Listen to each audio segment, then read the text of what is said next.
Hello, my name is Ebony Meyers and I'll be applying for Arkansas Govenor School in the area of drama. My favorite playwright would have to be Kevin Murphy.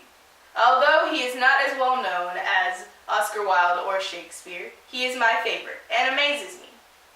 He likes to take 80s cult classics and put a modern spin on them, such as Reefer Madness or Heathers. A genre he uses for many of his musicals is black comedy. Black comedy is my favorite genre, although it is not well liked. I would like to use this genre to my advantage, because I would love to become a playwright. Hopefully, with my modern spin on it, I can create a fan base for myself and attract many viewers. What interests me most about drama is how social the events are. At many competitions, after an event, people will come up to me and tell me how great I was, and I would tell them how great they were. Competitions can be very stressful, but it is a very fun and friendly environment, and meeting friends at these competitions is very easy. My experience of the last 2 years in drama started my 9th grade year in 2013, where I was cast as a chorus member in the fall play, This Is a Test. Then that same year in December, I was cast as the Ghost of Christmas Past in the winter play, Ebenezer Who. Then in the spring of 2014, I was cast as a Who in the musical, Seussical the Musical. Then that same spring, I was inducted into the thespian troupe 6418. Then, in the fall of 2014, my 10th grade year, I was cast as typical mom in Help, I Am a Teenager, Get Me Out of This Family. After that, I decided I wanted to become a tech member and did spotlights for the Black History program in February of 2015.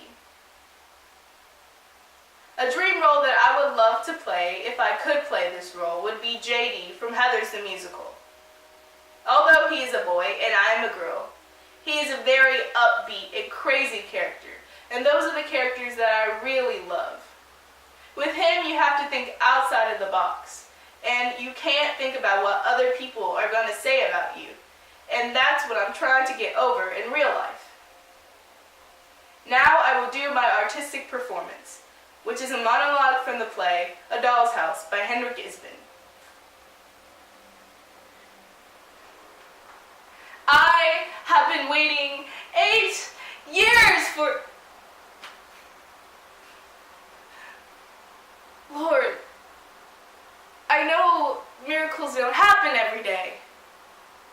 Then this horrible misfortune came upon me, and I was certain that my miracle was going to happen.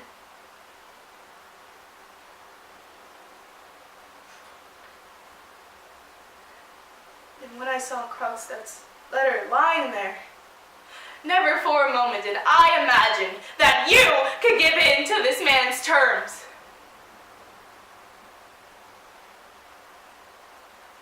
I was absolutely certain that you would go up to him and say, "Go on, tell your tale to the whole world."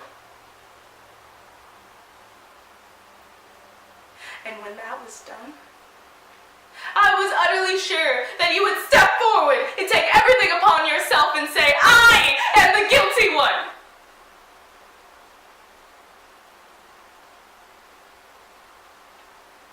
Do you think that I could accept such a sacrifice from you? No, of course not. But what do my assurances have against yours? That was the miracle in which I was hoping for. In terror and in hope. And to prevent it. I wanted to kill myself. It is what hundreds and thousands of women have done.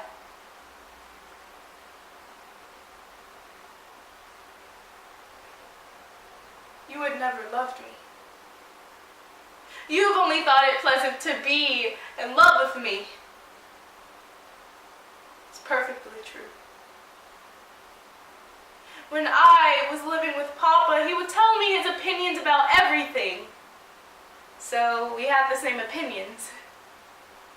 If I differed from him, I would conceal the fact, because he would not have liked it. He called me his doll child. He would play with me as I used to play with my dolls.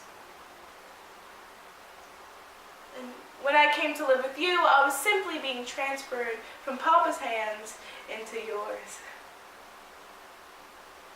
You arranged everything according to your own taste, so I got the same taste. Or else I pretended to. I can't quite remember which. Sometimes I think the other, and sometimes the other one.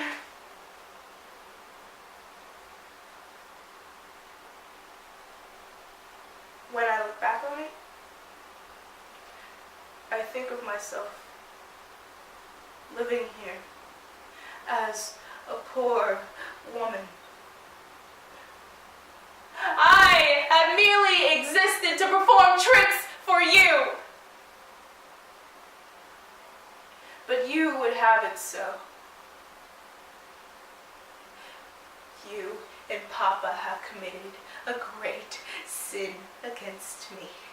It is your fault. I have made nothing of my life. You neither think nor talk like the man I could bind myself to.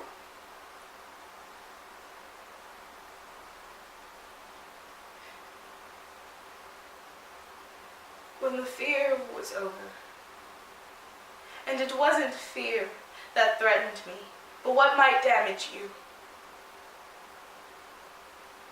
When the danger was past, you went back and pretended as if nothing had ever happened. And I stayed exactly the same. I was your little lark, your doll. But you would have to take double care of me as I had turned brittle and frail.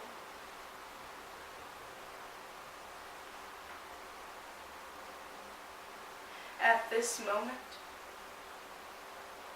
I figured out that I was living here with a stranger for 8 years and had borne him 3 children.